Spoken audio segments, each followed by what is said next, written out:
7 horas, bom dia a todos. Hoje estamos no dia 7 de março, nos 90 dias de esperança. O nosso capítulo hoje é o capítulo 42 e quem vai conduzir é a nossa querida Cristiane. E para dar início ao nosso encontro, nós vamos fazer a nossa prece. Vamos elevar nosso pensamento a Deus, a Jesus. Vamos nos conectar com o nosso coração, respirando profundamente, sentindo o pulsar do nosso coração, sentindo o bem, o bom, o belo e o nobre, que são essências que nós carregamos no nosso coração.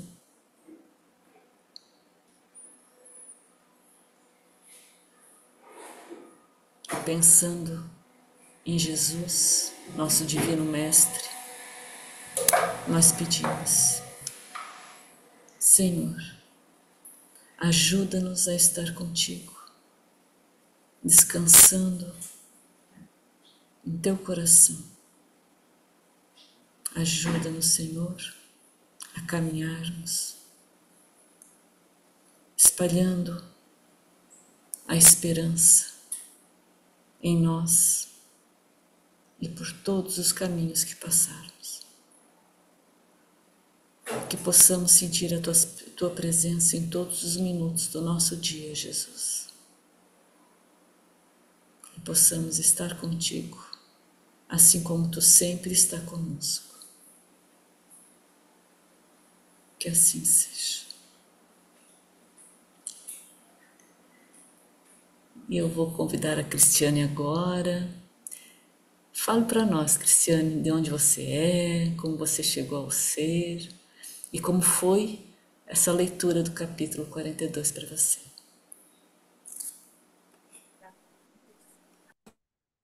Eu agradeço pela oportunidade de estar aqui hoje nessa manhã.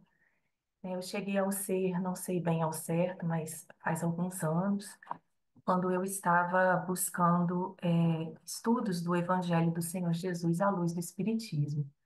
Então, eu cheguei primeiro nos estudos, né, que o ser publicava online. E depois, desde 2020, eu participo do grupo de estudos do Mateus 24. Então, apareceu alguma coisinha aqui para mim. Deixa eu só tirar aqui, perdão, gente. Bom, esse capítulo de hoje, ele me remeteu imediatamente a uma Cristiane, história. só um pouquinho, Sim, Cristiane, o áudio está um pouquinho baixo. eu vou aumentar aqui. Obrigada. Melhorou? Tá, eu vou falar aqui mais pertinho, então, do fone do computador. Bom, esse capítulo de hoje, né, que se chama Nas Sendas do Mundo, ele me remeteu imediatamente, quando eu li alguns dias atrás, a uma história que a gente lê muito aqui na nossa casa com as crianças. Porque é um livro, uma história, né, que vai falar da relação de uma árvore com um menino. Então, eu vou tomar a liberdade de ler primeiro a história e depois o nosso capítulo, para a gente poder contextualizar. O livro é esse aqui, olha, se chama, não sei se dá para ver, acho que não, né? É A Árvore Generosa. E é um livro do autor Shel Silverstein, e ele vai nos contar, então, uma história de uma árvore e de um menino. Era uma vez uma árvore que amava um menino. E todos os dias o menino vinha, juntava suas folhas e com elas fazia coroas de rei. Com elas brincava de rei da floresta. Subia em seu tronco, balançava-se em seus galhos, comia suas maçãs. E eles brincavam de esconder. Quando ficava cansado, o menino repousava sua sombra fresquinha. O menino amava a árvore e a árvore era feliz. Mas o tempo passou. O menino cresceu e a árvore muitas vezes ficava sozinha. Um dia, o menino veio e a árvore disse: Menino, venha subir no meu tronco, balançar-se nos meus galhos, comer as minhas maçãs, repousar à minha sombra e ser feliz. Estou grande demais para brincar, o menino respondeu. Eu quero comprar muitas coisas. Quero me divertir e preciso de dinheiro. Você tem algum dinheiro que possa me oferecer? Sinto muito, disse a árvore, mas eu não tenho dinheiro. Tenho apenas minhas folhas e tenho minhas maçãs. Mas leve as maçãs, menino. Vá vendê-las na cidade. Então você terá dinheiro e será feliz. E assim o menino subiu pelo tronco, colheu as maçãs e levou-as embora. E a árvore ficou feliz. Mas o menino sumiu por muito tempo e a árvore ficou tristonha outra vez. Um dia, o menino veio e a árvore estremeceu, tamanha sua alegria, e disse: Venha, menino, venha subir no meu tronco, balançar-se nos meus galhos e ser feliz. Estou muito ocupado para subir em árvores, disse o menino. Eu quero uma casa para me abrigar. Eu quero uma esposa, eu quero ter filhos. Para isso é preciso que eu tenha uma casa. Você tem uma casa para me oferecer? Eu não tenho casa, a árvore disse. A casa em que moro é esta floresta. Mas corte meus galhos e faça sua casa e seja feliz. O menino cortou os galhos depressa e levou-os embora para fazer uma casa. E a árvore ficou feliz. O menino ficou longe por um longo, longo tempo. E no dia que voltou, a árvore ficou alegre, de uma alegria tamanha que mal podia falar. Venha, venha, meu menino, sussurrou. Venha brincar. Estou velho para brincar, disse o menino. E estou também muito triste. Eu quero um barco ligeiro que me leve para bem longe. Você tem algum barquinho que possa me oferecer? Corte meu tronco e faça o seu barco, a árvore disse. Viaje para longe e seja feliz. O menino cortou o tronco, fez um barco e viajou. E a árvore ficou feliz, mas não muito. Muito tempo depois, o menino voltou. Desculpe, menino, a árvore disse. Não tenho mais nada para lhe oferecer. As maçãs já se foram. Meus dentes são fracos demais para maçãs, falou o menino. Já se foram também os galhos para você se balançar, a árvore disse. Já não tenho idade para me balançar, falou o menino. Não tenho mais tronco para você subir, a árvore disse. Estou muito cansado e já não sei subir, falou o menino. Eu bem gostaria de ter qualquer coisa para lhe oferecer, mas nada me resta. Eu sou apenas um toco sem graça, desculpe, disse a árvore. Já não quero muita coisa, disse o menino. Só um lugar sossegado onde eu possa me sentar, pois estou muito cansado. Pois bem, respondeu a árvore, enchendo-se de alegria. Eu sou apenas um toco, mas um toco é muito útil para sentar e descansar. Venha, menino, depressa. Sente-se em mim e descanse. Foi o que o menino fez. E a árvore ficou feliz. Fim da história. Então, vamos ao nosso capítulo de hoje, né, que é o capítulo 42, nas sendas do mundo, né? E essas sendas que o senhor Emmanuel traz para a gente, né? Ele representa um caminho estreito, né? Uma vereda, uma estrada pequena, e até nos lembra quando João Batista, né? Lá no deserto dizia: Preparai o caminho do Senhor, endireitai as suas veredas, né? A gente logo pensa nisso quando eu, pelo menos, né? Quando ouço ou leio essa palavra, sendas. E aí o senhor Emmanuel vai trabalhar, então, um versículo que já foi trabalhado aqui nos estudos, né, há poucos dias atrás, em que é o capítulo 6 de Mateus, versículo 19, que diz assim: Não ajunteis tesouros na terra, onde a traça e a ferrugem tudo consomem, e onde os ladrões minam e roubam. E esse trecho, né, onde Jesus nos vai falar dos tesouros do céu e da terra, ele está na sequência do Sermão da Montanha, onde Jesus vai nos trazer, então, recomendações sobre a nossa conduta, né? E dentre elas, a postura diante dos tesouros, né? Quais são os tesouros? E ele vai nos dar uma característica dos tesouros da terra, né? Que são aqueles perecíveis, ou se tornam assim quando ficam parados, né? Sem uso. Que ele vai dizer onde a traça e a ferrugem consomem, e também se eu guardo, né? Se eu acumulo, ou ladrões minam e roubam e nos são tomados então à força. E também vai nos referenciar o capítulo 10, item 10 do Evangelho segundo o Espiritismo, já na instrução dos Espíritos, né, com as recomendações do apóstolo Paulo, que diz assim: Meus filhos, na sentença, fora da caridade não há salvação, estão encerrados os destinos dos homens, na terra e no céu. Na terra, porque à sombra desse estandarte, eles viverão em paz. No céu, porque os que houverem praticado acharão graças diante do Senhor. E nesse capítulo do Evangelho segundo o Espiritismo, há uma abordagem bastante extensa da caridade, que está muito relacionada com os últimos capítulos, né? Vem falando do círculo da intimidade, da família, das concessões que a Sirlene ontem comentou com a gente, né?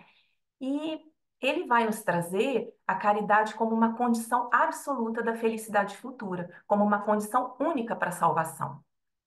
Então, nesse capítulo, né, nesse item, Paulo vai nos dizer que a caridade é uma luminosa coluna que guia o homem no deserto da vida, encaminhando para a terra da promissão. Aí a gente pode lembrar também lá da nuvem da presença, né, com Moisés, quando ele estava lá no deserto, encaminhando o pessoal lá, né, para chegar nessa terra. Olha, eu achei tão interessante quando eu me recordei disso, né, quando a nuvem andava, eles também andavam. E Paulo vai nos trazer a caridade como essa coluna luminosa que vai nos guiar. E que quando a gente tem essa nuvem por guia, o homem nunca se transviará, né? E aí o Emmanuel, então, partindo desses dois trechos, né, ele vai, então, nos dizer: Deus, que nos auxilia sempre, nos permite possuir, para que aprendamos também a auxiliar, né? Então, a gente possui porque Deus permite. De nós mesmos, nada temos, né? E para que que Deus nos permite possuir, né? Para facilidades, vantagens, prestígio, né? Não, Emmanuel vem nos dizer aqui que ele nos permite possuir para que possamos auxiliar, que é um verbo, né? Que é uma ação que precisa de um outro para que ele se conclua, né? Eu preciso auxiliar alguém, né? Então isso se trata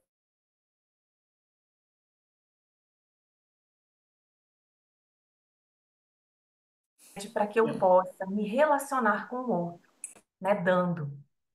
E aí o Emmanuel, então, vai trazer 3 parágrafos, né, comentando a nossa condição mediante de alguns tesouros da terra.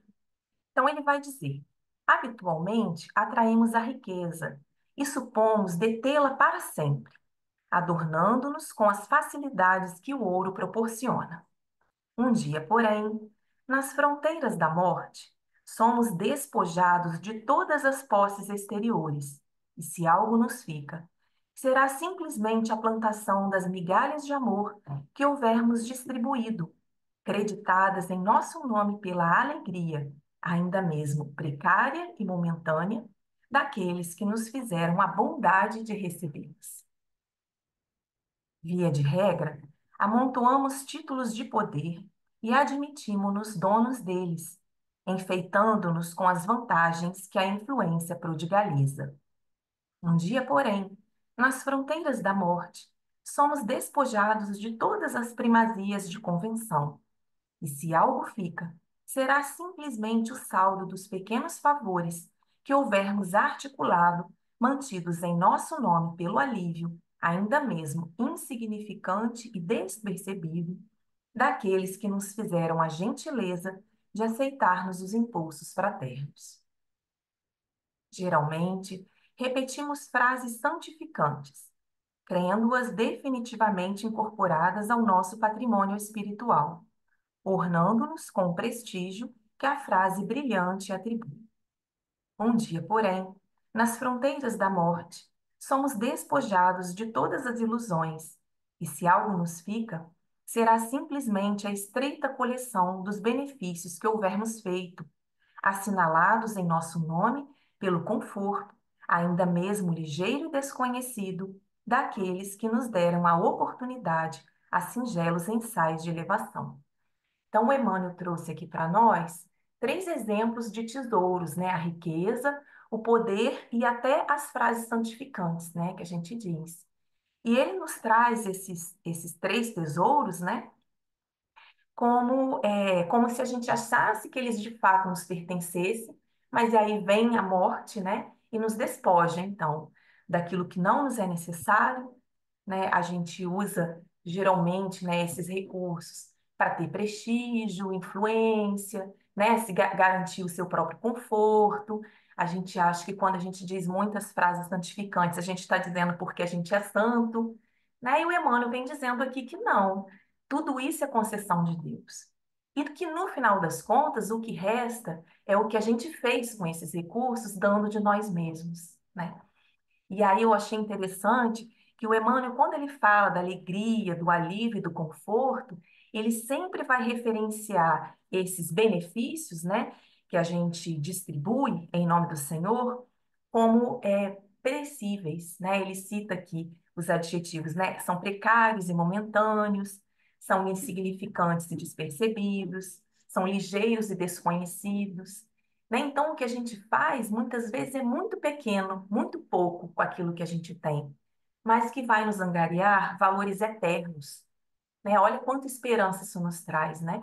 Quando a gente usa os recursos que Deus nos dá, né, em benefício dos outros, a gente, na verdade, está dando dentro das nossas possibilidades, mas a gente está recolhendo valores eternos para nós mesmos. Nós somos os verdadeiros beneficiados. Porque aqueles que nos permitem os auxiliar, né, a gente acha que é a gente que está ajudando, né? Na verdade, eles que nos concedem, o outro é que nos concede a oportunidade. E muitas vezes o que a gente consegue ceder é, de nós mesmos é algo ainda muito pequeno diante da grandeza de Deus, né? E o Emmanuel então nos recomenda: serve onde estiveres e como puderes, nos moldes da consciência tranquila. Lá no capítulo que a gente comentou no item 10 do Evangelho, é, Paulo nos diz, né? Se temos a caridade por guia, nunca nos transviaremos. Agir em caridade nos permite ter a consciência tranquila. E aí o Emmanuel continua: caridade não é tão somente a divina virtude, é também o sistema contábil do universo, que nos permite a felicidade de auxiliar para sermos auxiliados. Então, o Emmanuel está nos dizendo que há uma contabilidade cósmica, né, em que tudo é registrado para que se mantenha em equilíbrio. Nada passa despercebido, né? Então, ao auxiliar, somos auxiliados. Lá no Pensamento e Vida, o Emmanuel vai nos dizer: o amor, em essência, é o serviço ao próximo. E ao amar, nos valorizamos para a vida. Nós mesmos nos valorizamos, não valorizamos o outro, a nós mesmos, né? E ele continua: um dia, nas alfândegas da morte, toda a bagagem daquilo de que não necessites ser-te-á confiscada. Entretanto, as leis divinas determinarão recolhas, com avultados juros, de alegria, tudo o que destes do que és, do que fazes, do que sabes e do que tens em socorro dos outros, transfigurando-te as concessões em valores eternos da alma, que te assegurarão amplos recursos aquisitivos no plano espiritual. Né? Então, aqui o Emmanuel, faz uma referência à recomendação de Jesus, né? Para que servem os tesouros da terra? Para que a gente angarie os tesouros do céu, né? O Emmanuel vai nos dizer que não digas assim que a propriedade não existe, ou que não vale dispor disso ou daquilo. Em verdade, devemos a Deus tudo o que temos, mas possuímos, de fato, né, o que damos. Então ele vai trazer, para mim, né, ficou uma mensagem assim: recebemos do que não temos, né, de fato, não é nosso, é uma concessão de Deus, que ontem a Sirlene comentou para a gente, né, sobre as concessões. Para possuirmos, olha a misericórdia de Deus conosco, né, eles nos permite para que a gente possua, através do outro, os valores da alma, né? Então eu trouxe a história de hoje, né, com a qual eu comecei, para a gente, dessa história do menino e da árvore generosa, né? Para a gente pensar assim, em qual posição eu estou, né? Eu sou a árvore ou sou esse menino, né? Como eu utilizo os recursos que Deus me deu, né? É uma história que ela tem muitas abordagens, assim, mas eu trouxe para que a gente guardasse que, no fundo, como a árvore foi classificada, né? Como ela é chamada, que adjetivo é dado à árvore, essa árvore que deu tudo de si, né? Deu as folhas, deu as maçãs, deu os galhos, deu o tronco, e quando ficou só o tronco, ela ficou feliz porque ela podia oferecer para o menino, que já era um idoso, né? Descansar. Ela é a árvore generosa. Então, qual é o verdadeiro tesouro dela, né? É a generosidade. Então, é essa história que eu gostaria de trazer hoje do nosso capítulo para a gente refletir. Tá bem? Obrigada. Obrigada, Cristiane. Depois coloca lá o livro, a foto do livro, da capa do livro para nós no grupo. E eu queria te convidar, já que você está envolvida nesse capítulo, para fazer a prece para nós hoje. Sim, eu faço sim, com certeza. Senhor Jesus, nosso amigo de todas as horas, como é bom, Senhor, estarmos juntos nestas manhãs para conversarmos sobre as lições sobre as quais o Senhor Emmanuel meditou e nos traduziu ao nosso espírito. Somos gratos, Senhor Jesus, pela oportunidade que possamos, Senhor, através da nossa vontade, transformarmos tudo o que aprendemos em prática cotidiana, que possamos iluminar os nossos passos através do seu, Senhor Jesus, que possamos trazer a caridade como estandarte do nosso coração. Dai-nos, Senhor, discernimento para utilizarmos os tesouros da terra em benefício de todos, angariando valorosos recursos para a nossa intimidade e para a intimidade do nosso próximo. Esteja conosco, Senhor, todos os dias e permita que também estejamos contigo.